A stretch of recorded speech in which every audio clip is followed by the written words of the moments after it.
Are we going? Are we We are on? live. Yes, Okay. we are live. And I will do the screen share now. Okay, so I'd like to call the meeting to order. This is the General Board Meeting of Community Board 10, Brooklyn, February 22nd, 2021. And we would like to start this meeting, as we do all our meetings, with the Pledge of Allegiance. So we have the flag up on the screen, so I'll just start. I pledge allegiance to the flag of the United States of America and to the republic for which it stands, one nation, under God, indivisible, and justice with liberty and justice for all.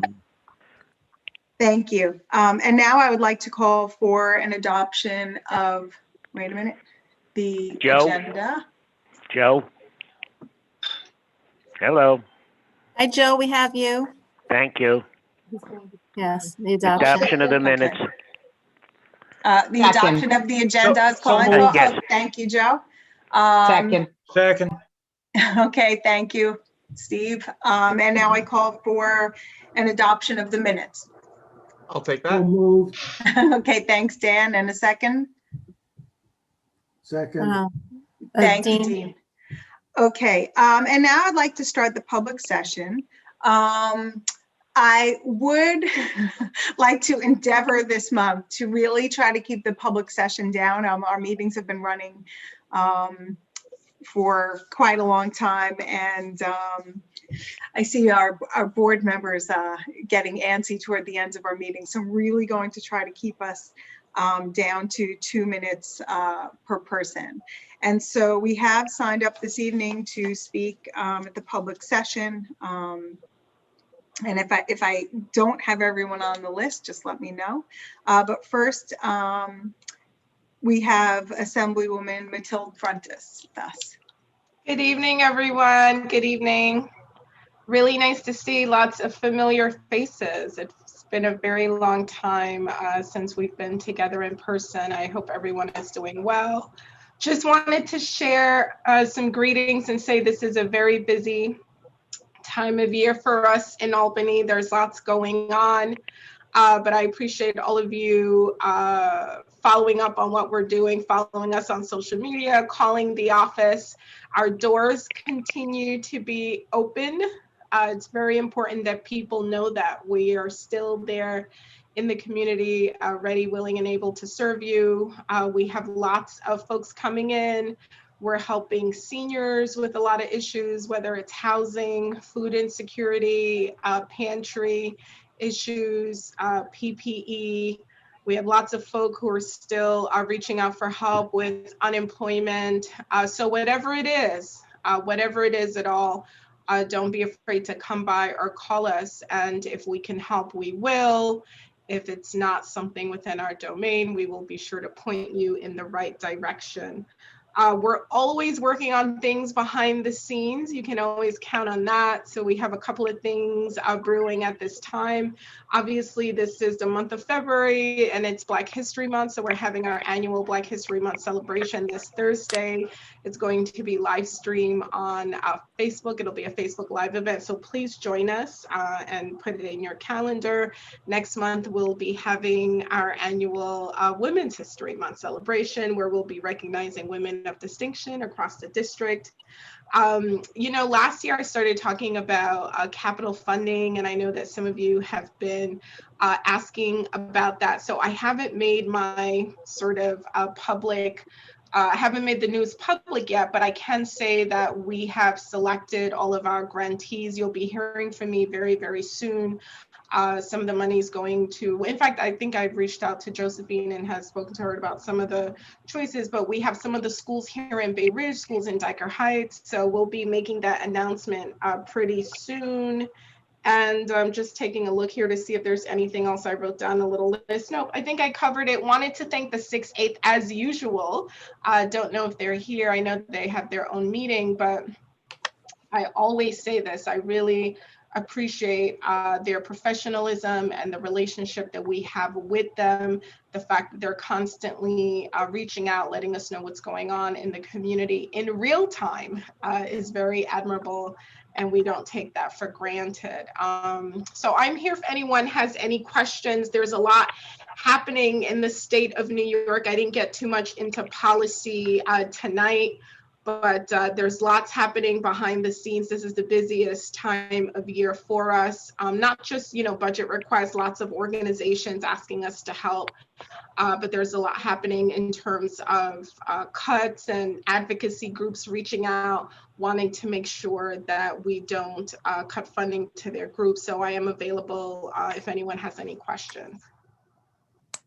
Thank you very much. And now we have Senator and relatively new dad, Andrew Gennardis. Congratulations. Thank you, Lori. Thank you. Hey, everyone. I would make tonight the baby's first introduction to community board meetings, but he's currently feeding. And, I've learned in these last 7 weeks, don't mess with the baby when he's hungry. So it'll have to wait till next time. Really, I'll kind of pick up where Mathilde left off and just give you a sense as to what's happening up in Albany. And obviously the news of the day, the news of the week, the news of the month has been the governor and these issues of nursing homes and what's going on with the reporting in nursing homes. And look, I think a lot of people have a lot of different views on this, but I want you to all know where I stand on, I came out and I said that the governor's withholding of nursing home data was a violation of the public's trust. I really believe that because the legislature had been asking for that data for 7 months, and they kept putting us off at every step of the way, giving us one excuse after the other. And then it was finally revealed last week by one of the governor's top aides that the real reason they didn't give over the information is because they were afraid of the Trump administration using it against them. Trump or no Trump, when the legislature, which is a co-equal branch of the government, is asking you for information to be made public and you keep withholding it, and then it comes out that you underreported the nursing home death count by 50%. Well, that's a big, alarm and a big red flag for me. So I have taken the position that the governor's emergency powers, which have gone unchecked for the last 11 months, need to be reconsidered and revoked. And that there needs to be stronger controls of oversight placed over the decisions being made by the governor if he's going to continue to make these decisions unilaterally without any input. And I'm sure I've had conversations with many of you, with frustration over one thing or another the governor has done. And, we say, we're going to try to fix it. We're going to reach out to his office and see how we can, get some more information. And the number of times that I came back to you with nothing, because that's the response I would get from the governor's office. Well, that just shows, I think, a complete lack of respect for the legislature as a co-equal branch of government. And while the governor made a lot of tough decisions, he should be applauded for that at a time when we didn't know what was happening around us. You can't ignore the other branches of government, and you can't put them off and think that they don't exist, or that you can just shove them into a corner, into a closet. So there needs to be more oversight. There needs to be more accountability. There needs to be more consensus decision-making. And that's the position that I've taken that publicly. And just to give you a sense as to how he views the legislature, last Friday, the governor introduced the 30-day amendments to his executive budget. There's a budget process. He puts out the budget in mid-January. 30 days later, he puts out revisions to his executive budget proposal.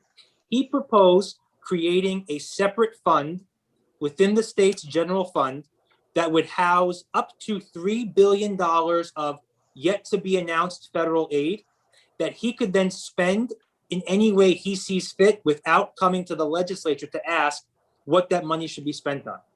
This is at a time when the governor is proposing to cut funding to CUNY by about $70 million, funding to New York City public schools by about $607 million, funding to community health programs, has not been willing to increase the pay rate for our service providers in the DD community, or a whole host of programs. Nursing homes have not gotten a pay raise staff pay raise in years.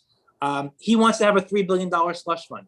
That shows a complete lack of respect for the legislature, and why I think now is an appropriate time, as we are gearing up for this budget negotiation, to take a firm stance and say, we don't want to be micromanaging every single decision for every single, sporting activity and restaurant closure or this or that, but there needs to be a recognition that we deserve a seat at the table and that you cannot withhold information from us and that you cannot ignore, the 213 members of the legislature. That's just not okay. So that's the stance that I'm taking going into this budget. Hopefully in March, I can come back to you with some news as to how far we've gotten on those negotiations. The budget is due March 31st. The new fiscal year starts April 1st. And we're going to do everything we can to make sure that it is, despite the crisis environment we are in, it is not a budget that the most vulnerable among us or the most vulnerable programs among us are the first to be cut or underfunded. If you have any questions at any time, you can always reach out to my office, give us a call, shoot me an email. Many of you have my cell phone, shoot me a text. And that'll be what's keeping me busy while I'm up, in the middle of the night trying to put the baby back to sleep. Thank you, everyone. Stay well, stay safe. Thank you. Thank you Lori, very much. I'm so sorry. I just wanted to say I've been asked on the record as well. So I just wanted people to know that the senator and I have both been asked and we both have the same position. So I've also come out in support of removing his emergency powers, if anyone else is wondering. I think that's important for Bay Ridge to know. Okay, thank you. And now we have Donald DeRosa from the New York City Controller's Office. Thanks, Lori. Hi, everyone. I promise I'm going to be very, very quick. I just have two things I want to mention to everyone amongst everything else going on. As I'm sure most folks are aware, we've really seen a disturbing rise in hate crimes, especially against Asian New Yorkers, and a slew of anti-Semitic hate crimes occurring across the city. And because of that, the comptroller held a press conference a couple of weeks back in Queens, and he joined a chorus of elected officials in calling on the state and city to expand Holocaust education and hate crime awareness in middle and high schools to combat discrimination and religious intolerance. And the main part of that was the comptroller calling for the swift passage of Queens Assemblymember Nili Rozick's legislation that would mandate the State Education Department and City DOE survey all middle and high schools' compliance with the teaching of Holocaust education in grades 8 through 11. We know this is something that's really important, and we fundamentally believe that to tackle this, we need to start with the youngest New Yorkers to make sure everyone is aware of the injustices that have gone on for many generations. So we want to make sure that we continue to highlight that and get that legislation passed into law. Second and last thing I want to bring up is hunger and food insecurity in New York City. We know that that has always been such a major problem in our city and across the country, quite frankly, but the COVID-19 pandemic has really blown open the statistics on that. We see right now, based on our numbers, that over 1.6 million New Yorkers report that they are unable to afford food, which is an increase of over 400,000 in the last year. And we know that the unemployment really remains 600,000 plus jobs below pre-pandemic levels, which has fallen mostly on low-wage sectors and communities of color. And because of that, we released a plan just last week, actually, that put out a comprehensive list of recommendations to combat hunger and food insecurity in New York City that had recommendations for every single level of government. The main components of that included the city creating a $25 million emergency food program to serve undocumented New Yorkers who have continuously been left out of both state and federal safety net programs, rapidly expanding SNAP outreach because there are tens of thousands of New Yorkers who are eligible but are not signed up for SNAP, and ensuring cultural competence when it comes to the type of food that we are offering, whether that be vegetarian, halal, kosher.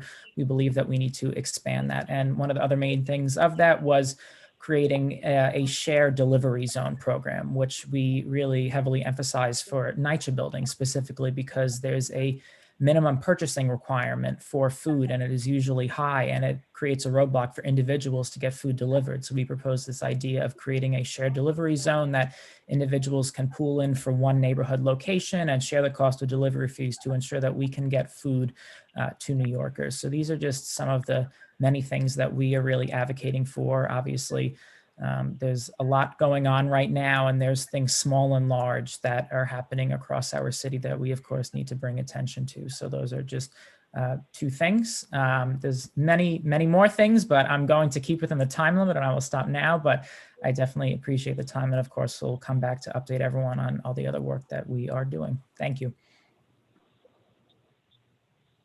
Thank you very much, Donald. And now we have Michael Shelton for Justin Brennan.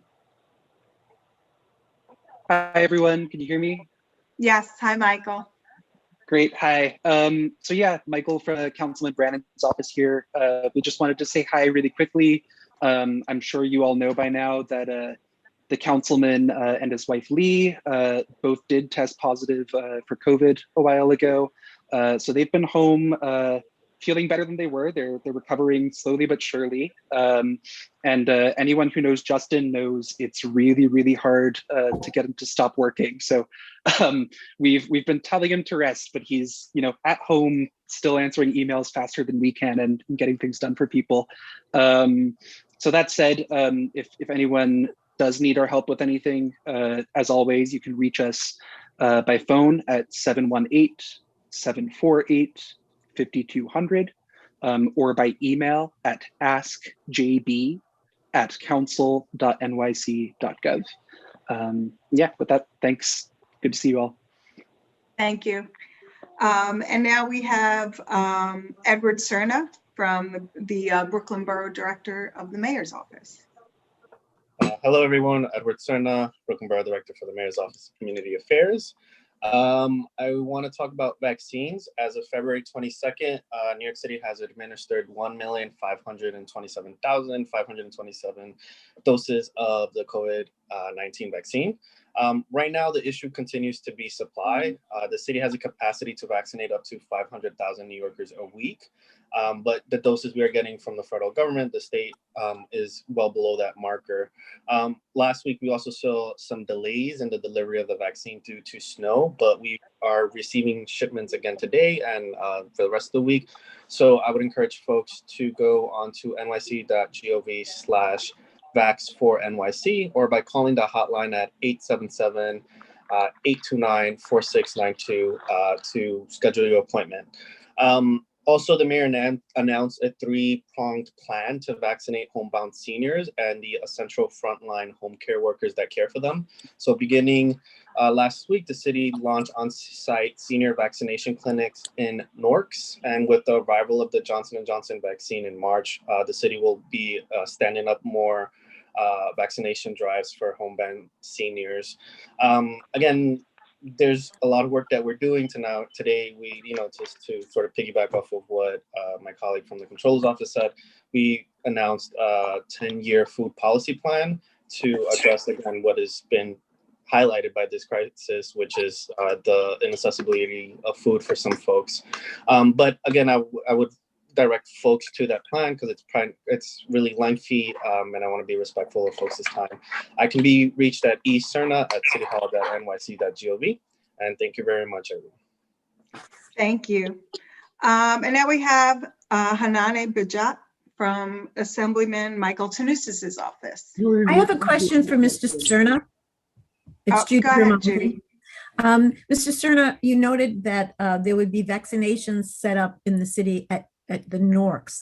I would like to make you aware that Bay Ridge is a NORC. We have had a NORC contract with the State Office of Aging for the past 2 years, yet we do not have this program in our community. We're just now in the last 2 weeks have had actual vaccination sites because of the Walgreens sites. So it really is, I would like you to look into that, why our NORC has not been, maybe it has, we just don't know about it. Josephine, have you heard anything on whether our NORC has been provided with this special program to vaccinate homebound? We also have a tremendous amount of homebound elderly. As you know, we have a very high percentage of older people in our community. So if you would please look into that. The NORC was funded by State Office of Aging, and it's housed at the Bay Ridge Center. We're unusual in that we're not a vertical NORC, and that we're not a development. We're a horizontal NORC, and it's a neighborhood. The entire neighborhood is considered a NORC by the state. Did you want to add anything, Josephine? Am I off base on this? Nope. Okay, thank you. Thank you, Judy. Thank you, Lori. Thanks. Okay, so I'm sorry, Hanani, go ahead. It's okay. No worries. Thanks, Lori. Good evening, everyone. This is Hanan from Assemblyman Michael Tannousis' office. Hope everyone's doing well. The Assemblyman is up in Albany, so he sends his regards.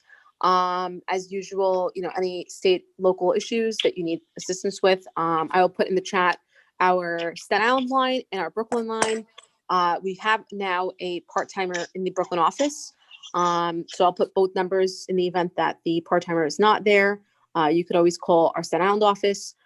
We've been taking on a lot of unemployment cases. We are trying to help people with the vaccine appointments as well. But as you know, it's a supply issue. And that's really what, we've been busy with a lot of other things. But yeah, our office is always open, and hope everyone's well. Thanks. Thank you very much. And we have Jessica Callow from the Brooklyn Borough President's Office. Jessica, did you want to say anything? Oh, hello.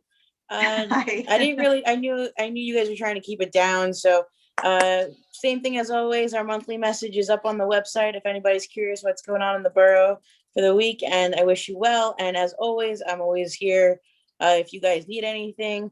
If you reach me on my phone, I will always call you back, except for Dean, because I haven't gotten back to his phone call yet. But yeah, anything anybody needs, I'm always here. Thank you very much, Jessica. And we have Nancy Lulu from the Brooklyn DA's office. Okay. Nancy, would you like to speak? Yes, hi. Thank you, Laurie. Good evening, everyone. I would like to start off by extending greetings on behalf of District Attorney Eric Gonzalez to everyone. The District Attorney's office is very active and very busy. The Brooklyn DA's office remains committed to making sure that Brooklyn communities remain safe. Just two quick announcements. Due to the surge of gun violence that we witnessed in Brooklyn neighborhoods and citywide, Brooklyn DA Eric Gonzalez, along with the New York State Assembly Attorney General's office and the NYPD, had teamed up and hosted another gun buyback event with no questions asked. It was held on January 30th, 2021 at the Bethesda Healing Center in Brownsville. I just wanted to report that 48 firearms were turned in to law enforcement in exchange for prepaid cash cards and iPads and are now off the streets. With the gun buyback, we don't just reduce the inventory of guns on the streets that could fall in the wrong hands. We also provided the community the chance to get involved and to send a message that ending gun violence is up to all of us. The program is one small part of our office's multi-pronged approach to reducing the shootings and making Brooklyn safer. Therefore, the event was a success.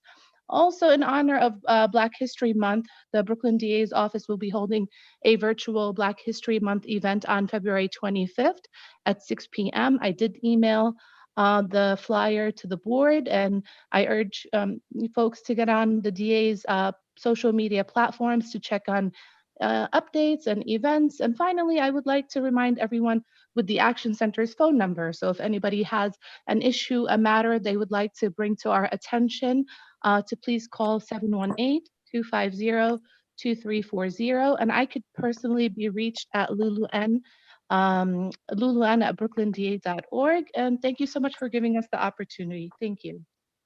Thank you, Nancy. And we have with us Frank Fontana from the New York City Department of Buildings. And Laurie, it's Dean. Could I ask Nancy a question?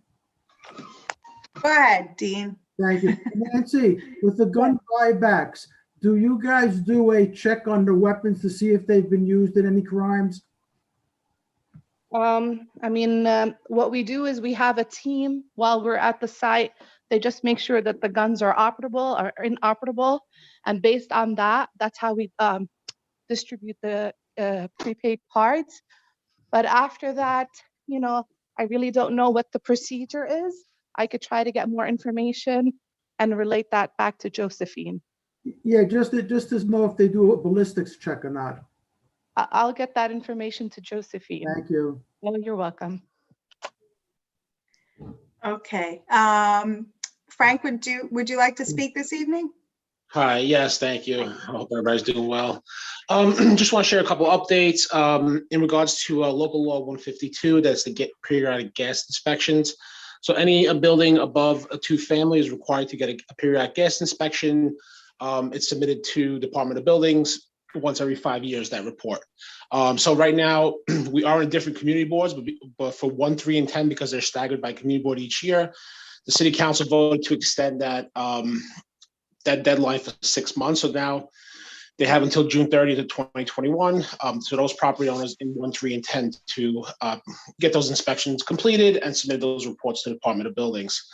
Facade inspections, the department is also going out and doing outreach to building owners in regards to a local law, which property owners that are buildings actually that are above 6 stories are required to submit a technical report, an engineering report to the Department of Buildings every 5 years. So they have to have the facade inspected, make sure it's safe, made any repairs, and submit that report to Department of Buildings. So that's buildings that are above six stories. So we'll be going out canvassing the area in all 5 boroughs, especially Bay Ridge, doing outreach and speaking to property owners. So we'll be doing that very shortly. And just 2 other things I want to mention on the website. If you go on our website, newyorkcity.gov/buildings, to the bottom left, there are actually 2 links. One is the buildings newsletter. So if you're interested, you can put your email in, sign up for buildings newsletter. And secondly, there's a link also for job updates. So if you want to put your email in, if there's any job, any particular job that you're interested in, whenever an update does come along, you'll get notified of that update. And just lastly, carbon monoxide is very important. So just remind all property owners to have a carbon monoxide detector in the home or building. And that's it. Thank you. Thank you very much. I think I've got everyone, so I will be closing the public session at this point, unless I hear someone speak up who has signed up to speak. I think we have everybody, right, Joe? I think I got through the list. Okay, thank you. Yes.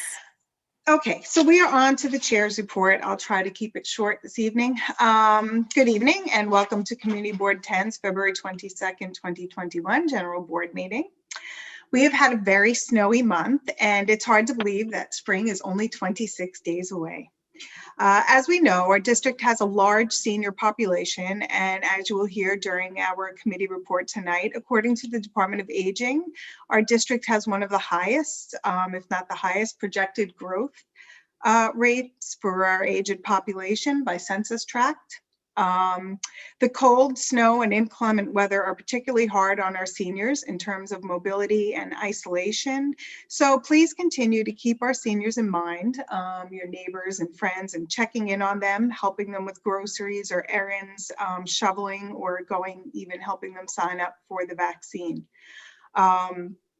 With regard to COVID-19, I continue to attend bi-weekly community board briefings with the New York City Department of Health. As was mentioned, the vaccine administration continues with enrollment having opened for those with high-risk conditions. The city's been attempting to work on improving its website for vaccine appointments and is undertaking efforts to provide a centralized list of all vaccine locations. The availability of vaccines continues to be a struggle, but approximately 1.5 million doses have been administered in New York City. That includes first and second doses.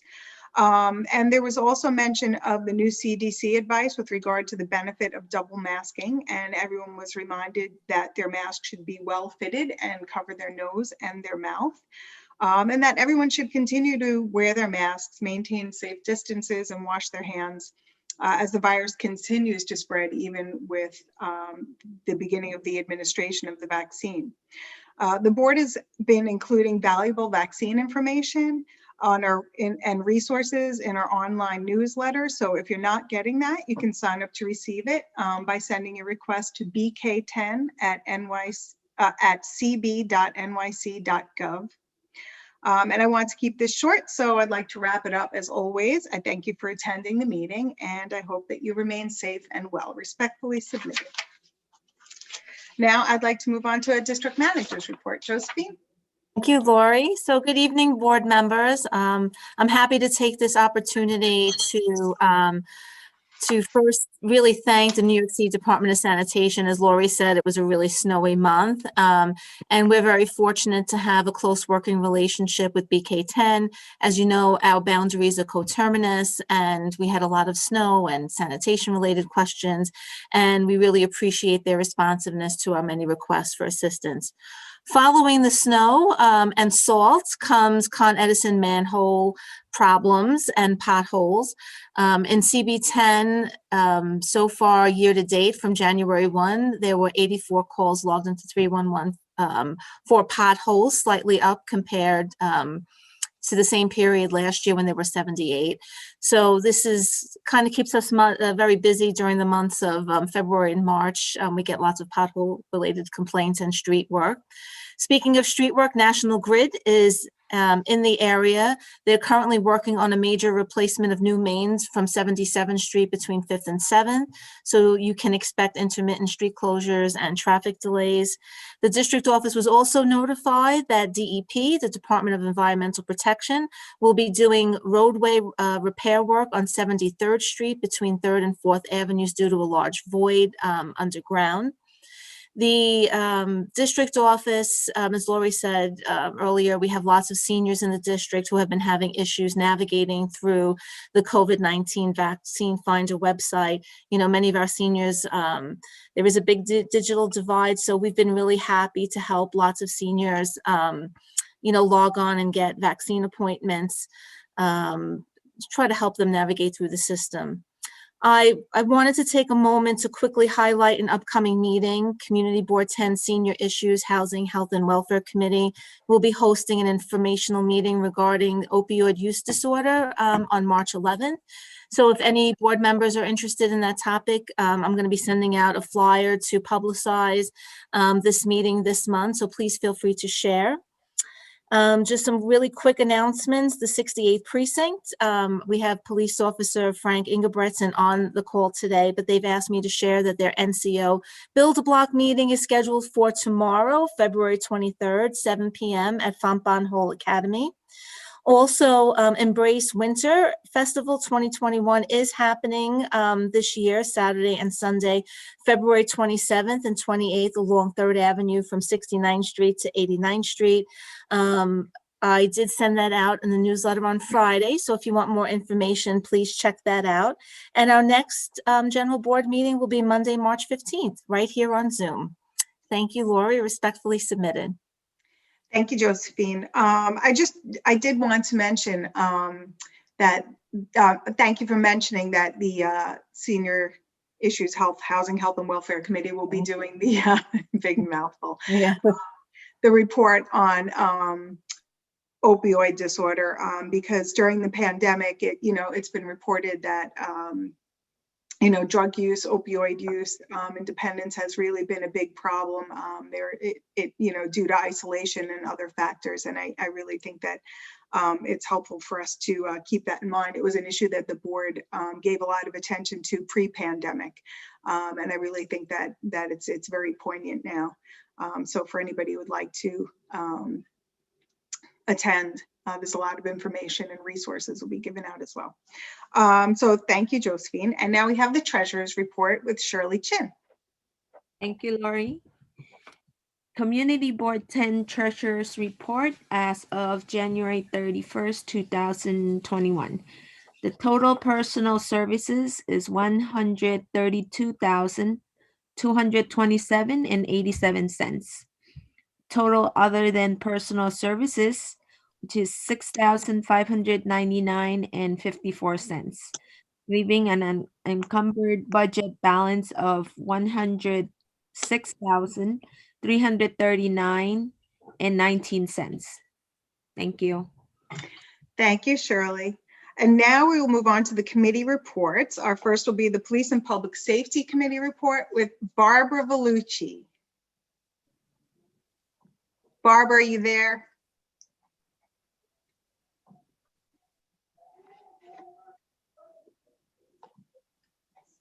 Where is my Barbara? You can hear me now? Yes. Okay, good. Good to see everybody. Our meeting was held via Zoom on February 8th, and we were in quorum, Lori. This is a new application for a restaurant corporation. The trade name as of the meeting on February 8th was still to be decided. In fairness to the owner, Mr. Victor Soto, we informed him that there will be an SLA fine or violation attached if the trade name is different than what will eventually be listed on the license. The owner, Mr. Victor Soto, and Mr. Robert Callahan, SLA expediter from the attorney's office, Mr. Michael Kelly, were present at this meeting. The owner lists Biltmore Hospitality as a prior business, which is located at 290 8th Avenue in Manhattan. This premise on 3rd Avenue, with the address is 8814 3rd Avenue, was formerly known as Patsy's Pizzeria and Trace before that. It is for liquor, wine, beer, and cider. This restaurant, although it does not have a name, will be an Italian restaurant. Some of the things that I'm going to speak about regarding a noise level, we made a big emphasis about that because, as Josephine informed the committee, was that Patsy's Pizzeria had a number of complaints regarding noise. So the questionnaire itself was complete with all of the owner's personal information. They had photos, they had the C of O, and the floor plan.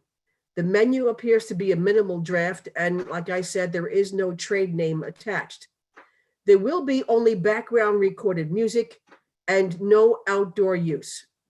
On page 5 of the questionnaire, the owner will change the item answer to number 1 to NA regarding the types of doors that will remain closed. They had no, which meant that they didn't have those kinds of doors. We just wanted to be NA. Also, the item number 3, we want the answer to be changed to yes, in adhering to the noise and music levels and the placement of the amplification speakers. They made some errors in those 2 items. So we wanted to point that out because of the problems that this address had in the past. And I believe that Victor Soto did work there. He may have been one of the chefs. And so after a discussion period, the committee's decision was to move to deny this application unless the owner agreed to the following stipulations: that the premise will operate as a restaurant. There will be no sale or consumption of alcohol on the premises until appropriate authorization is issued by the SLA. The hours of operation will be Sunday through Saturday, 11 a.m. to 12 a.m. The doors and windows are to remain closed in coordination with any amplified music. There will only be background recorded music. The sound level will remain below the level permitted by the New York City Noise Code. There will be no music on the outside of the premises, and there will be no regular use of outdoor space. Now, the owner may use a limited amount of sidewalk space in light of the COVID restrictions on restaurant capacity, and that's for the near future only. There will not be street use, as this is not permitted at this location, as there is a fire hydrant directly in front. The licensee shall not use any promoter or have promoted events. There will be no smoking permitted. And the applicant agrees that should it change its method of operation, it will give notice and meet with community board and the committee at least 45 days in advance of any such change. And the applicant has agreed to all of the above stipulations, and the committee has voted to deny this based on this. So I ask the community board to approve the committee's recommendation. So moved. Okay, so everyone should see on their screen. We're trying something new. Lori, do you want to explain? Okay, so we are trying to use a polling feature for voting. It'll create a better record. And so if everyone has it on their screen, you can just answer whether or not you're in favor of the committee's motion, opposed, whether you recuse or you abstain. If anyone is dialing in, then you would just advise Josephine of your vote, but we're going to try this. So let's just check off all the in favors. Board members only. My Yes, screen. board members only. Excuse me. It doesn't work. I tried clicking on it. Mine says host and panelists cannot vote. Right. Yes, it we does have an say error that. message. The same as mine. Okay, wait one second. How do I do it? It's not working. Yeah, Josephine's been trying to It's work not on this working. little. It's the first technical time. We'll glitch. figure it If out. Everyone will just hold on. It's the first time, so be a little patient. We try to navigate it. Point of order. Did we have a second on this, or how was the motion made? The committee met in quorum, Steve, so we don't. Okay, thank it's you. automatically on the floor. It's not, where is it, Dawn? I think when you start the poll, there might be a button that to click that says Yes. allow panelists to vote. Okay, There we go. Okay, so Yeah. I believe it's working now. That's it. Excellent. Yeah. Okay. Yep. Good. Yep. There was a little checkbox. Details. It's always Okay, so if everyone can just click the appropriate box and hit submit, it should disappear from your screen after you've clicked submit. If you are unable to submit that way, either if you're calling in or you're having problems, then take yourself off mute. Everyone else should be muted at this point. Take yourself off mute and speak up to Josephine. So Lori, does it link to our name? In other words, when I vote? Yes, it does. Yeah, Mhm. it does. Okay. So That's why it's Hi, this important is for all June of us to have the Johnson. participants. Hello. Yeah, June, go ahead. I vote the same as the committee voted. Okay, Okay, so you're I'm having, voting in you know, favor of I the sound committee's- kind of dumb, but I'm having a lot of problems. I keep getting thrown off, so I have to keep dialing back on. Okay, So thank I you, June. apologize. It's Joe, approved. Thank you, Joe. Thank you, Joe. How are things looking on your end, Josephine? Okay, so we have 37, wait, we're up to 39, 40. How many board members we have on? 42. Okay, yep. So I'm going to end polling. We have 42 members on, and we have 42 aye, unanimous. Excellent. Did you get mine? Because it's a new system now. Yes, I have it. So, Okay, thank you. Okay, all right, so the poll results are up. 100% in favor. Thank you, Josephine. Oh, this is so much fun. Yes. Okay. Thank you. All right, Barbara, are we ready for, so the motion carries, that's all in favor. Barbara, you want to go ahead with the next item? Yes. Okay. This is just an informational report. Josephine reviewed with the committee a PowerPoint presentation from a meeting that she attended.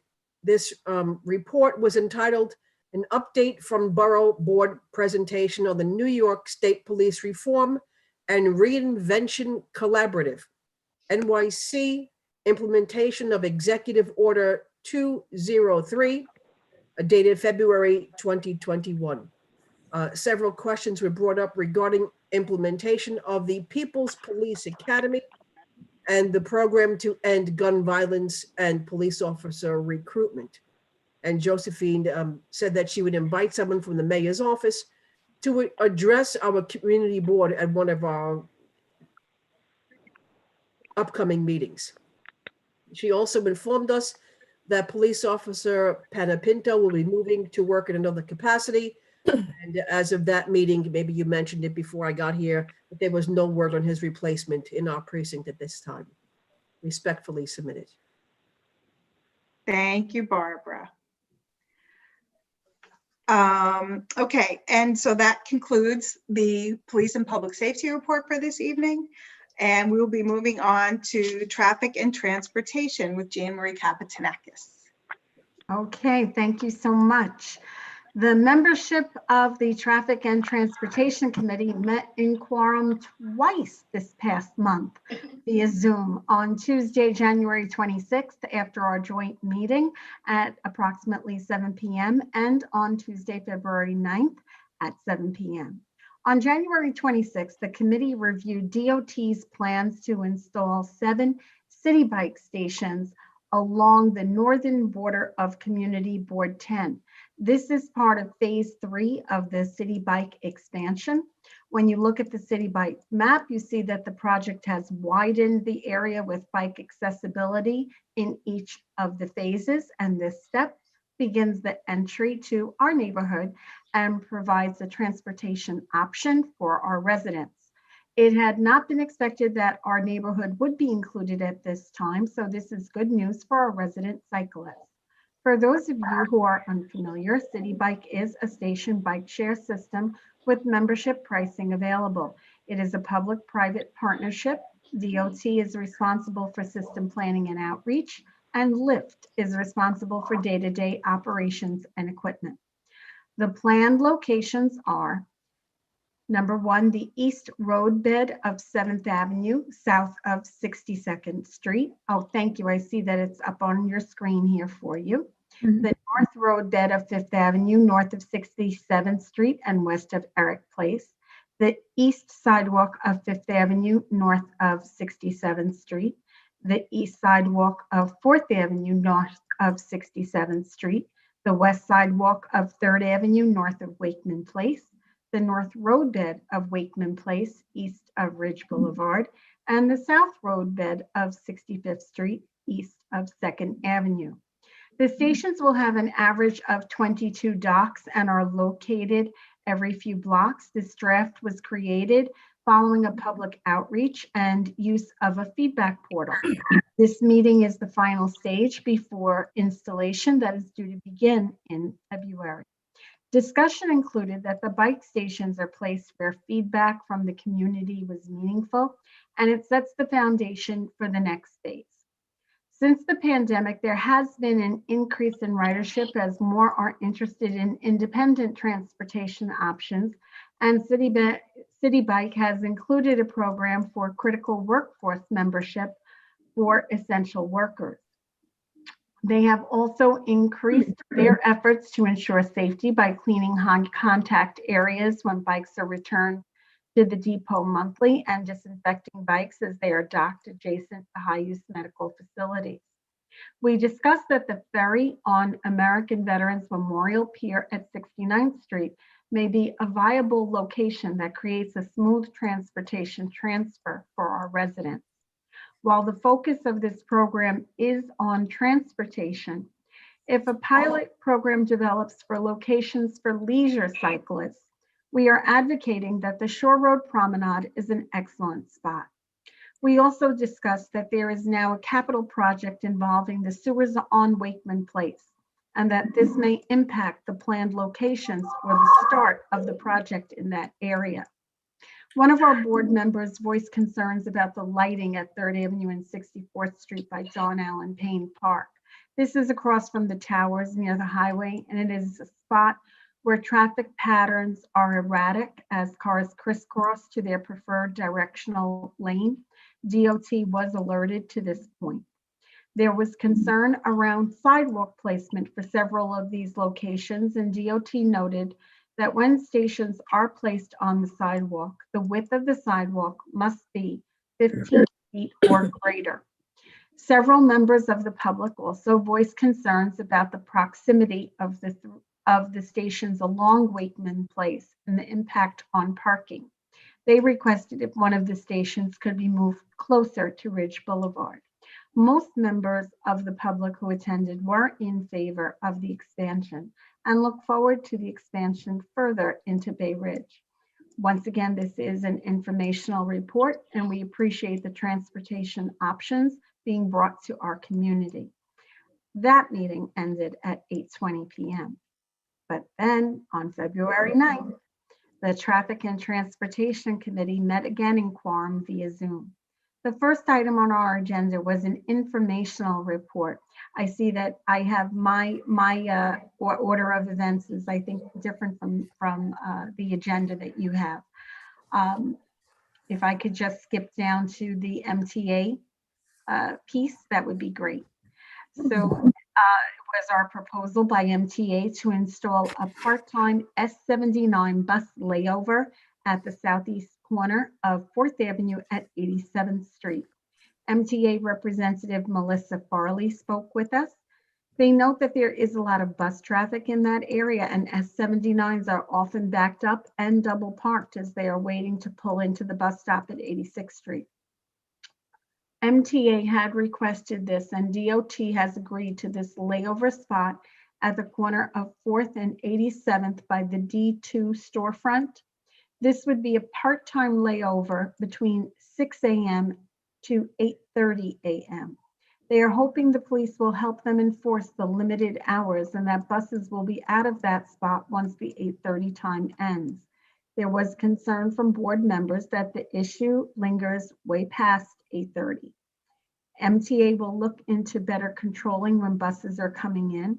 However, this is the time frame DOT has agreed to for now. There is also double parked and backed up buses on both sides of this busy intersection. The MTA dispatcher and NYPD will be able to enforce this.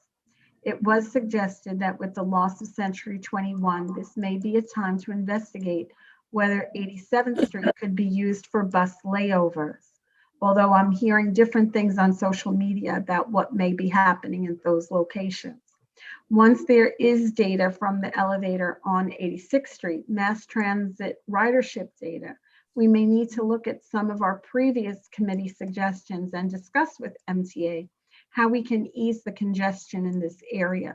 This will be monitored and we look forward to improvements to the bus congestion with this layover in place. Now, back to the festivals. The next items on our agenda are some of the festival applications.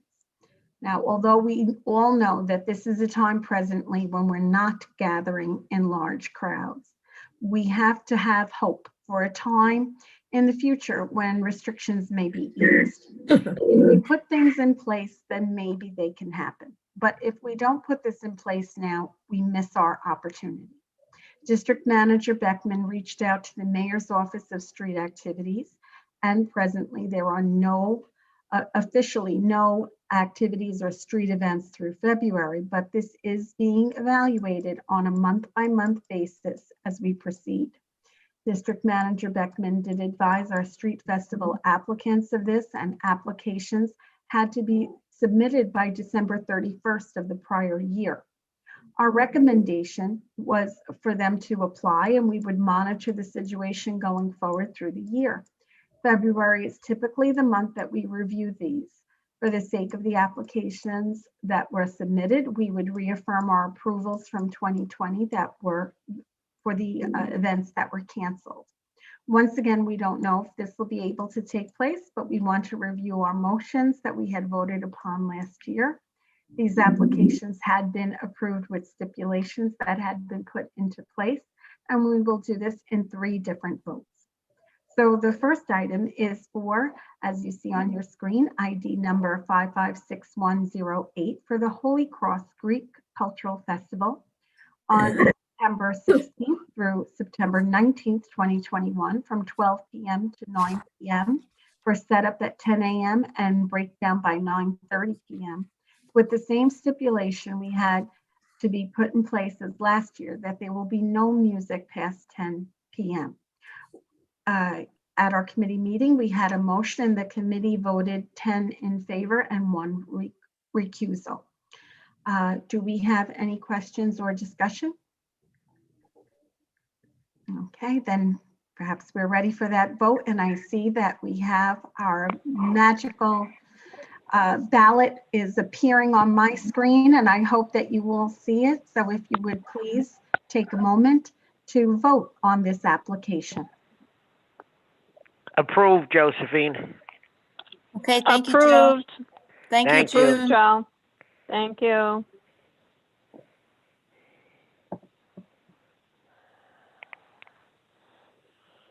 So I would just ask anyone who is not speaking or doesn't need to speak up because they are having problems with the voting, just please remember to mute yourself so that we can eliminate some background noise.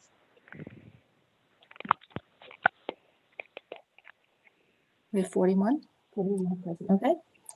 So I'm going to share the results. Okay, the motion carries with 37 in favor because we had 2 phone votes and 4 recused. Thank you.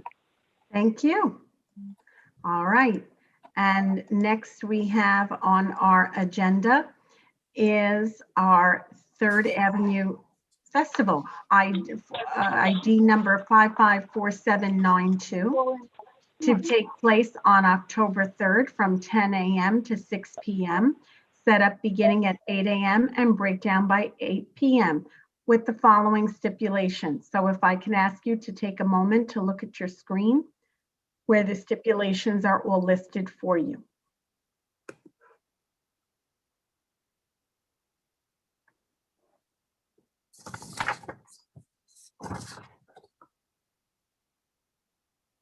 Are there any differences from last year? No. No. There are no differences, and our committee voted 10 in favor with 1 recusal. So if we are ready to vote for the Third Avenue Festival application with the stipulations, please vote on the motion as presented. In favor.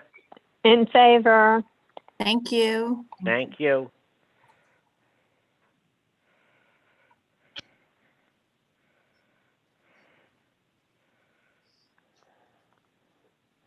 Okay, motion carries with 38 in favor and 2 recusals. Thank you.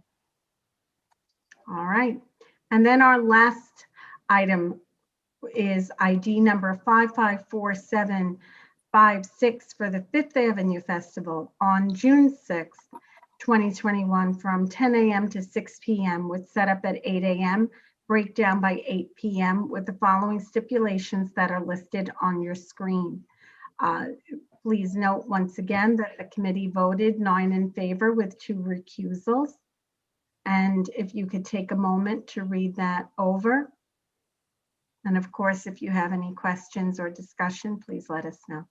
Again, these are the same as last year, correct? Yes. Yes. Correct.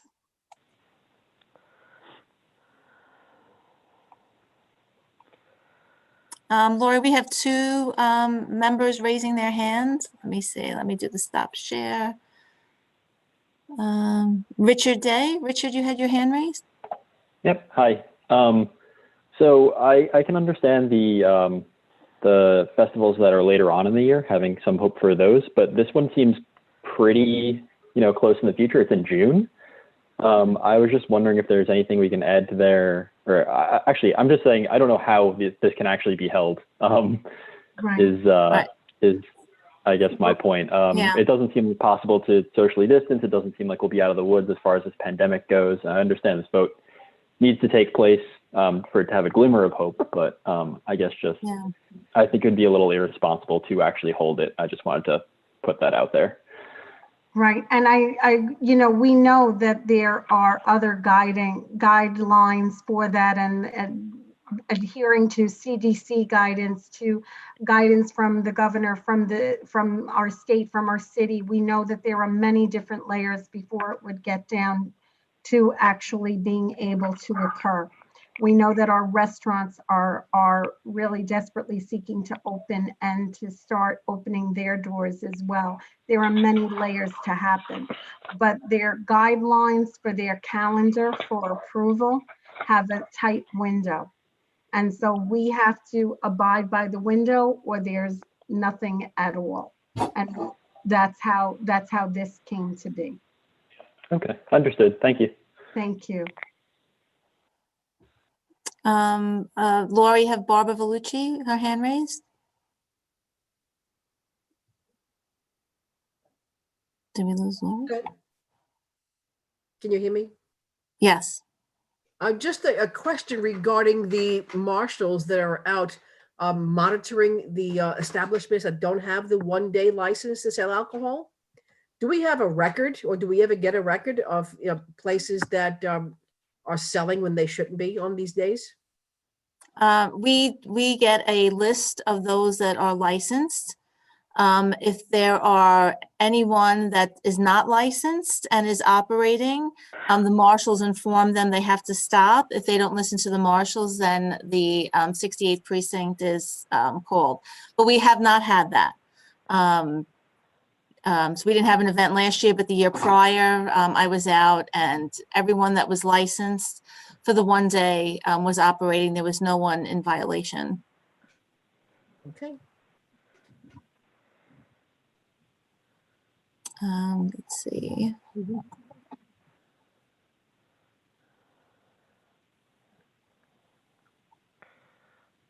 Lori? Okay, so I don't think that we had that last vote for the Fifth Avenue Festival and that Okay. we just, Okay. Third Avenue, sorry. Okay. Well, it's I'm not in favor. In favor. Thank you. Thank you. I'm sorry, I'm just having a little technical issue. Yes.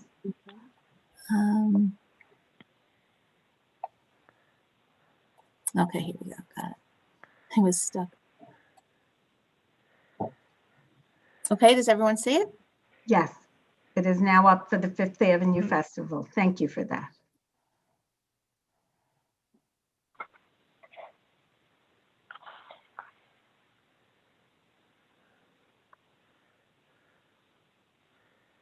Okay, we have 40 and polling.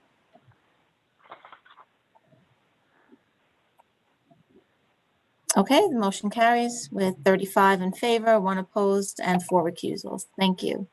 Thank you. I would like, before we move on from TNT, I have some questions on the city bike stations that I raised my hand, but it's confusing. At the meeting, I raised concerns about the placement of bike racks at docking stations on Leaf Erickson Place, and I asked the DOT if the Department of School Safety had reviewed that, because when they came to us with proposals for bike lanes on 7th Avenue, they discussed concerns about that location. So I would recommend that we write to the Department of Transportation School Safety Division and ask them to review that location. I don't know if we need a vote, but I do think it's something we should pursue. Can I add to that, Doris? Sure. I had raised some concerns about the location on 4th Avenue and 67th Street, which is by telecommunications, so it's school-related as well. Place. It's a very busy place on 4th Avenue. You have cars going in and out of the Belt Parkway there. You have bus route. You have merging because there's a turn lane on 65th Street. There's a lot of activity, and there also is not a bike lane over there. So here you have people that may be, especially coming off of a bike, not fully being oriented, going out into traffic in a very congested, difficult spot, even for a driver to see all that's going on around them.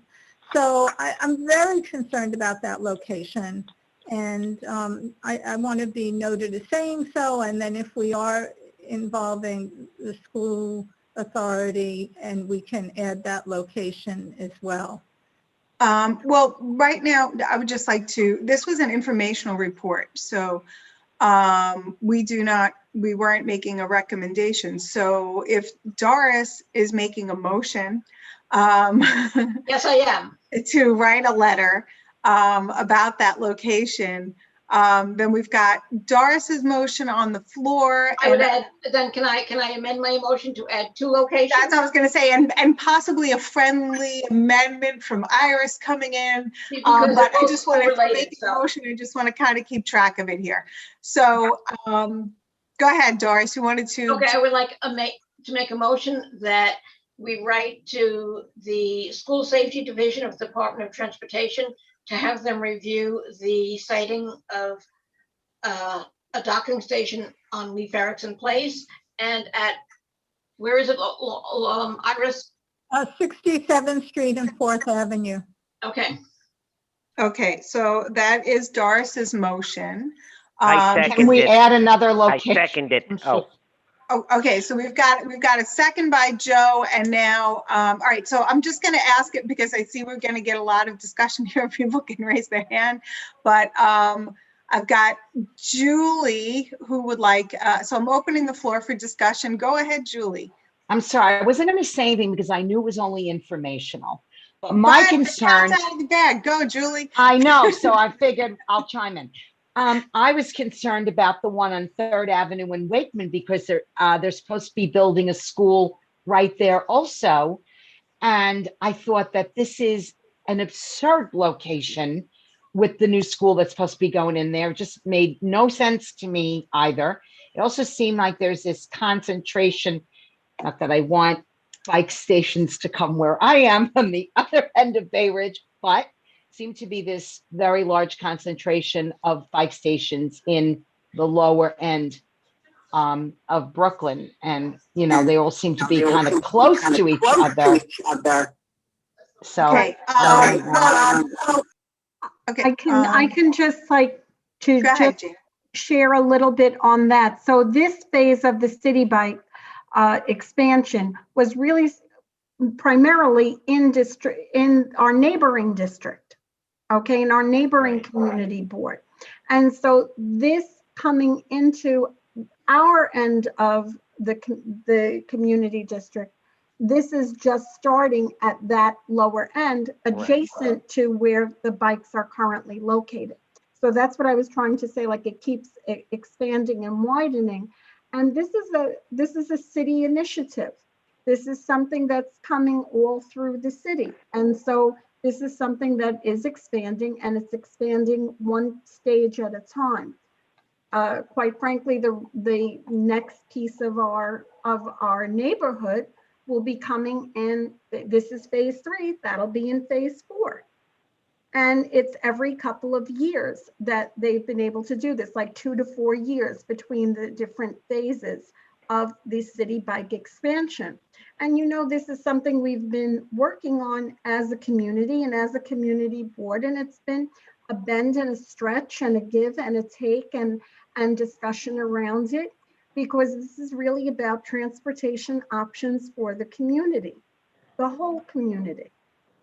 And so we're trying to take what what was shared with us and offer the feedback. And that was our role. It was not to vote on anything, as Lori has explained. So thank you, Lori. Okay.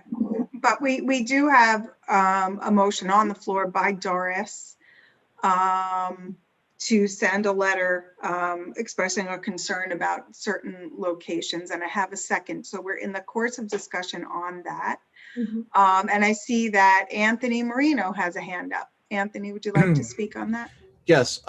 So I know the issue is always too about the parking needs and the locations. And I don't know if this is something that we're including in what Doris wanted to say.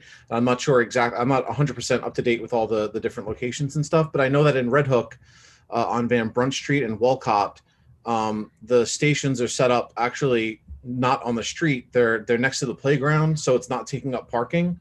Is that something that is an option for our neighborhood, or you know, can that be? Is that already included? I may have missed. I may have missed that. At least 3 sites are on the sidewalk. Okay, all right. I just wanted to clarify, like, because I wanted to make sure that, and you know, obviously the biggest thing with the city bike is losing the parking. So let's make sure that was an option. Sorry, Thank you, Anthony. That's it. Okay, Steve, oh, sorry. Steve Harrison.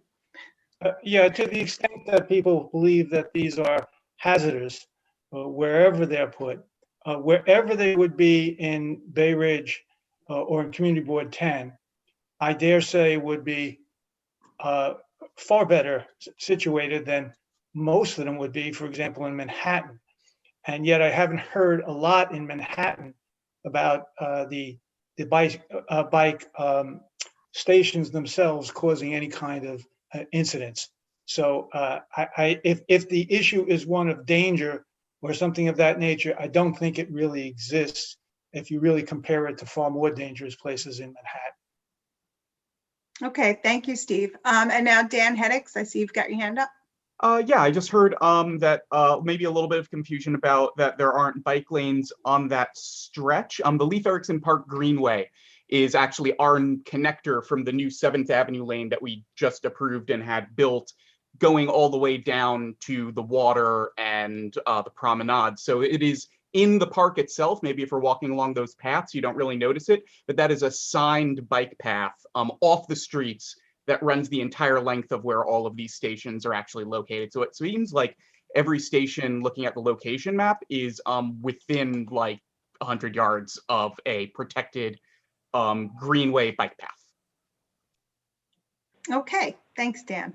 All right, I do not see any other. I would like to reiterate that when the school safety committee came from the DOT came to us, they specifically mentioned Leif Erikson Place as a difficult intersection. And I would just say any changes of that need to be reviewed by school safety. That's all I'm asking. Okay, well, and you've also included 67 and 4th. So your request is that they re-review it, those locations? That we want to be sure that they review it. Okay, so the motion the bicycle is. team said they send them the report. We want to be sure they read the report. Okay. There could absolutely Sorry for the cynicism. So the motion is that we send a letter to the DOT School Safety Committee requesting that the reports with regard to Leif Erikson Place and 67th and 4th Avenue docking stations be reviewed. I would also like to add a minor addition to that, which is also to specifically look at the bike-specific markings for those crossings as well, because they are lacking very much. A lot of the Leif Erikson crossings over the avenues are poorly signed. So if they could look at that, that would be great. Okay, so the stations, including the bike-specific markings. Doris, do you agree to that amendment to your motion? That's an excellent suggestion. Okay. So now the motion as amended, we done with discussion. I don't see any new hands up. And so the motion would be requesting that a letter be sent to the DOT School Safety Committee, requesting that they review the reports for these two locations, Leif Erikson Place and 67th Street and 4th Avenue, with regard to the location of the bicycle docking stations and the bike-specific markings. So that is the motion. I'm going to close the discussion. And so I'll call the question.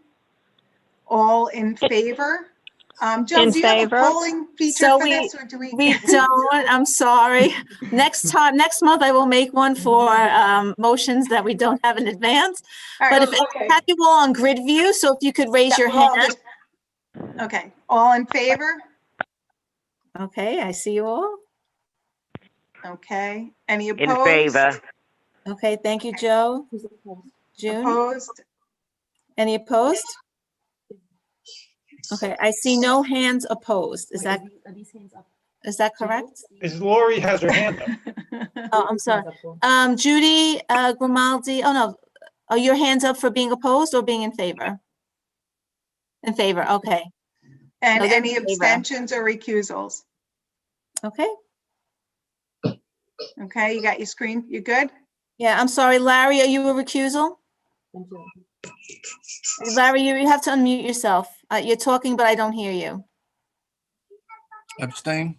You're abstaining? Okay, Larry's abstaining. I think all this bicycle is folly, but we'll leave that for another time. Okay. Ruth, I'm sorry, we weren't sure about Ruth's vote. Oh, mine? Yes. Yeah. My little hand is up. I'm in favor. Okay. Thank you, Ruth. Thank you. Okay. Here's my big hand. Okay. All right, thank you. The meeting is on Thursday. The joint meeting with CB7 is on Thursday. Yes, that's correct. Okay, are you good, Joe? I'm Yes, I'm sorry, good. and I have now one more annoying point. A question. I have one more annoying question. The bike team said they only place their docking stations on sidewalks when the sidewalks are 15 feet wide. There are regulations about how much space must be left on the sidewalk when there's a sidewalk cafe. There are regulations about how much space merchants can use outside their store. What are the regulations about how much space must be left when a docking station is on the sidewalk? Doris, as far as I know, that is 8 feet. 8 feet is the ADA requirement, to my knowledge. I could double check that with DOT. Well, then can we find out how much space a bike docking station takes? Okay. That's just informational, so we know more in the future. Okay, great. And I'll be Alice. quiet now. Okay, thank you. Okay, thank you. And I believe that concludes our Traffic and Transportation Committee report. Thank you, Jane, for all your very, very, Thank you, very Jane. hard work. Thank you. And now we'll move on to, Lori. yes, Larry. I believe I was locked out of that last meeting. If you remember, I watched it, but I could not communicate. And I did send a note of what my feelings on this whole issue. So Josephine, did you distribute that to the parties involved? About the bicycles, the whole Yeah, situation? I had to look back, Larry. I'm sure we did. Okay. Okay, thank you. I made my thank you. I made my feelings very, very, asserted myself very, very clearly. Okay, thank you, Larry. We're now moving on to the Joint Environmental, Traffic and Transportation Committee report. I don't know who's handling this. Is this going to be Jane or are we going to have? It's Jana. Jana, okay. I'm here. Finally. Hi, Jana. Thank you. Hello, Our everyone. chair of the Environmental Committee, Jana Taub. All right, so the Traffic and Transportation and Environmental Committees of CB10 met in quorum for a joint meeting via Zoom on January 26, 2021 at 6:30 p.m. The meeting was also live streamed on YouTube for those who could not access it via Zoom. James Johnson from the Narrows Botanical Gardens presented a proposal to request funding to install a native plant garden along the Belt Parkway side of Narrows Botanical Gardens. The presentation was given in a PowerPoint format and will be shared with the community board upon request.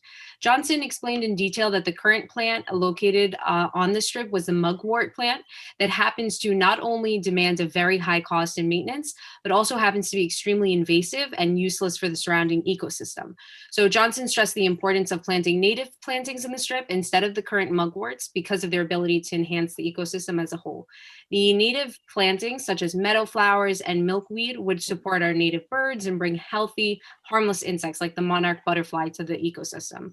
Most notably, having the native plants would decrease in the long run maintenance costs because the ecosystem would maintain itself.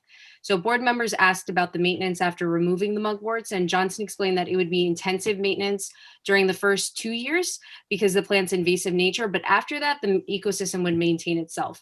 The right grant from the DOT would allow for the right team to come landscape and maintain the environment, he further explained. So it was made clear that the three beginning steps were 1, getting DOT to permit the project, 2, funding the project, and 3, who would be responsible for surveying and creating the space. So a DOT representative was present at the meeting and agreed to show the plan and stress its importance to his higher ups. Once again, the benefits to the environment and also the lower cost of maintenance in the long run were highlighted.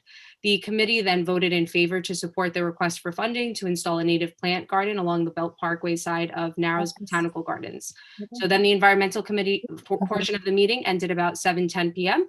and the Transport and Transportation Committee continued to discuss plans for city bikes to come to CB10. Respectfully submitted, Jana Toby.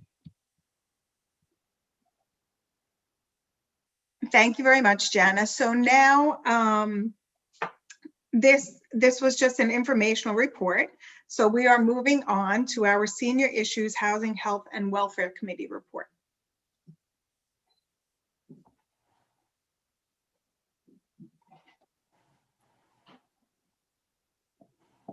Iris? Iris? Hi. If you could stop the share screen, then I can access my report. I can't get to it. Thank you. Okay. The Senior Issues Housing, Health, and Welfare Committee met last Thursday on February 18th. We convened at 7:10 p.m. The focus of the meeting was to review DFTA, New York City Department for the Aging reports, including profile of older New Yorkers and current capacity average daily participants and projected capacity needs in 2030. Sharice Lawrence and Ryan Garner-Cook from DFTA attended, and Ryan, who's with the research department at DFTA, presented the reports that included current demographics and projected trends in Community District 10, comparing us to neighboring community boards and to the city in general. The proportion of older adults 60 plus in CD10 is 21.2% of our population. That's a little over 5% of all the people living in our district. The percentage of older adults in New York City is at a rate of 18.2%. 19.71% of Community Board 10 older adults live in poverty. This is lower than neighboring communities. Significant in that Sunset Park has a high rate with 32% of its older adults living in poverty. Citywide, the percentage is 21%. 23% of our older adults have mobility or self-care impairments, compared to 25% citywide. Possible locations of growth and population trends over the next decade was really a focus of the discussion. Using the Department of City Planning Population Fact Finder tool, we're able to look at census tracts, allowing us to look at smaller areas, just a few city blocks, to see where our highest need concentration of older adults reside now and where they're projected to live. The number of older adults is growing citywide, and Community District 10 is projected to have high growth. It is anticipated that older adult centers, formerly known as senior centers, and I think still known as senior centers, will have much higher demand. DIFTA is projecting a 27% increase over current capacity. With anticipated high growth in Community Board 10, these centers will be more than 75% over current capacity if additional accommodations are not funded. An RFP, a request for proposals for older adult centers, is soon to be released. This is the first time in 10 years that an RFP for this service is being offered. Dyker Heights has a lower number of older adults than Bay Ridge. However, a higher percentage, projected percentage of growth at 15.2%. That's the highest proportion of growth in all the areas they looked at. Dyker has some friendship clubs, but no pre-existing DIFTA-funded older adult center. Paul Mack, who attended the meeting, said that some Bay Ridge and Dyker Heights older adults are making their way to a center on 60th Street. Our current density of older adults are in Northern Bay Ridge, Southwest Bay Ridge, and Northern Dyker Heights. Again, we could look at it very closely with the census tract information. According to projections, over the next 10 years, we will see a very large number of older adults in Northwest Bay Ridge and Northern Dyker Heights. While ethnic and racial demographics were not available, it is anticipated that there will be a greater non-white population utilizing services, and that's really citywide. No information is available on Middle Eastern populations. However, the new census will give us more information about our growing Asian older adult population. Our community board has been advocating for senior services as part of our charter mandated responsibilities. It's listed number 3 on our capital expense requests, and this is not the, last year was also at that same level, which is very, very high on our requests. Our district manager recommended that we also consider prioritizing older adult services in our district needs statement under expense priorities. This informative presentation, our budget priorities, and the soon-to-be-released RFP for older adult centers gives the board the opportunity to be a strong advocate for older adults and actively plan for the future of our community. The meeting adjourned at 7:54 p.m. Respectfully submitted. Thank you, Iris. You're welcome. Okay, and that was just an informational report. And so we are on to our zoning and land use report. Okie dokie. The Oh, well, thank you, Jim. The zoning, Josephine, I'm doing the Fifth Avenue bid first. So the Zoning and Land Use Committee met in quorum via Zoom on Tuesday, February 16th. The first item on the agenda was a review of the Fifth Avenue bid Bay Ridge Commercial District's Needs Assessment. The review was presented by Michael Devine, project manager for the study and fellow board member. The study looked at the neighborhood context, the history of businesses such as anchor stores, and the legacy of immigrant entrepreneurs, the high level of civic engagement in our community, and the ethnic diversity of the community, and much more. And I want to note that while the study was conducted by the Fifth Avenue bid, it also included 3rd Avenue, 86th Street, and parts of 4th Avenue. They surveyed 1,142 stores, and at the time of the study, there was a 6% vacancy rate. They categorized the business types. They asked how long the business had been operating. 23% had been in business for more than 20 years, and 30% had been in business for only 1 to 2 years. On Fifth Avenue, 86% of their businesses rent and 13% own their buildings. The statistics were slightly different on 3rd Avenue. They asked business what kind of support they would like, and they asked shoppers what improvements they would like to see. Residents spend $2.2 billion at our local businesses. The survey asks shoppers when and where they shop and how often they shop. The study examined streetscape conditions, area demographics, subway ridership, and bus ridership. It was an extensive undertaking. The bulk of the study was done in 2019. One of their conclusions was that there is not enough business diversity in Bay Ridge. They noted that our local arts community wants to be more involved. There were ideas about a website for local businesses, more information on vacancies, about volunteers to work with the Fifth Avenue bid, and about merchant collaboration and promotions. Many questions were asked. Can we use the pop-up concept? Better involve local artists? More important, how do we deal with the gorilla in the industry, Amazon and other online retailers? How does the current state of 86th Street impact the retailers? Can the businesses create a local business guide? Is there a way to create virtual browsing? While many shoppers walk, many drive. Is there a way to improve parking? One member noted that the community board usually looks at protecting residents, but we also need to look at protecting local businesses because they are an essential and vibrant part of our community. This is a quick summary of the report. There were more comments and more suggestions are welcome.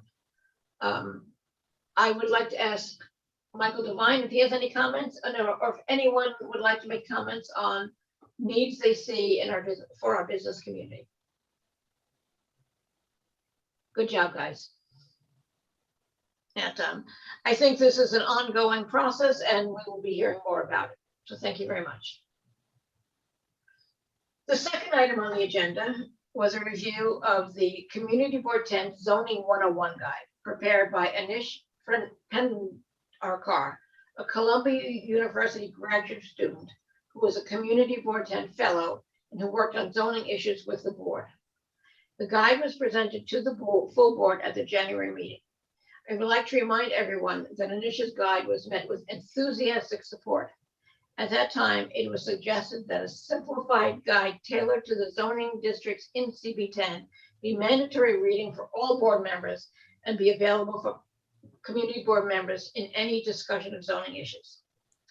It offers a clear understanding of zoning and will allow anyone interested to be more comfortable with zoning issues, terms, and timelines. We also knew that we needed to give the guide a more thorough look and to see what modifications might be made. The committee was asked to review the guide prior to the meeting. I made a suggestion that we add descriptions of the various zoning districts in CB10. And another committee member suggested that we should also add pictures to help users visualize the zoning categories. The guide currently only has a picture of one zoning district. I want to emphasize that this guide is not meant to be a replacement of any official city zoning document, such as the New York City Planning Zoning Handbook, or a substitute for any information available on the city website. Zoning terms can be confusing. They are familiar to some of us because we've been hearing them for a long time. But as District Manager Beckman reminded us, 70% of our board members have been on the board for 6 years or less. Therefore, many terms we use are unfamiliar to them. This guide will help board members be better informed and to make decisions. Sometimes board members abstain from voting because they do not understand many of the terms. There were strong concerns voiced at the February committee meeting that the publication of the guide could present liability issues. It was also noted that there would be no liability issue if we include a disclaimer. And it was also noted that we would further consult with city planning on the information. I would like to note a representative of the Department of City Planning attended the Zoom meeting when the presentation was made and did not mention any concerns about the guide. This is an informational report respectfully submitted. Any discussion? Thank you, Doris. They're so quiet. It's not like them. No. The committee. Thank you. I'm done. Okay. Thank you very much. And that was our last committee report. So I will ask, do we have any old or unfinished business? Yeah, I have something, Dean. I have something for Iris. The request for proposal for the senior center, how is that distributed? Do our local religious institutions get copies of those? How does that go out?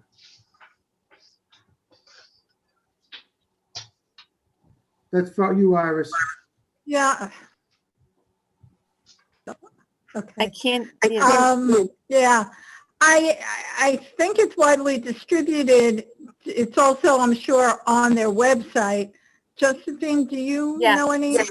So RFPs are typically very widely distributed. They would go to all existing service providers. They would have to be some formal public notice, community boards, the city record. We will all be notified. I could find out specifically for you, Dean, like how extensive their list is. But RFPs, all RFPs in the city require significant public notice. Yeah, because, typically, I think maybe the religious institutions might have some interest in it. The one that we have now isn't a religious institution, and we don't have a lot of open space to really build anything or to have anything. So I'd like to make sure they get a notification. Okay, we'll do that when the RFP comes out. We'll definitely flag it. We're going to know about it when it comes out. This is really big, first time in 10 years, so we will know about it when it comes out. We will share that. Okay, thank you. Thanks, Joe. Okay, do we have any other old or unfinished business? I don't see any hands up. No. Okay, any new business? Let me see. I don't see anyone with a hand up. I would just like to make a comment and to thank Dorothy and Josephine for all the work they're doing to help people get vaccine appointments. They've been out there and busy. As they weren't busy enough, but they've been busier. So thank you guys. Thank you, Doris. Okay, thanks, Doris. And so now I would call for a motion to adjourn. Motion to adjourn. I see Dean. Dr. Ramawi, Dean, Larry, Jenna. Judy. I see all Okay, hands thank you very raised. much, everyone. Thank you, everyone. Good night, everybody. Good night, everyone. Thank you. Night all. Bye.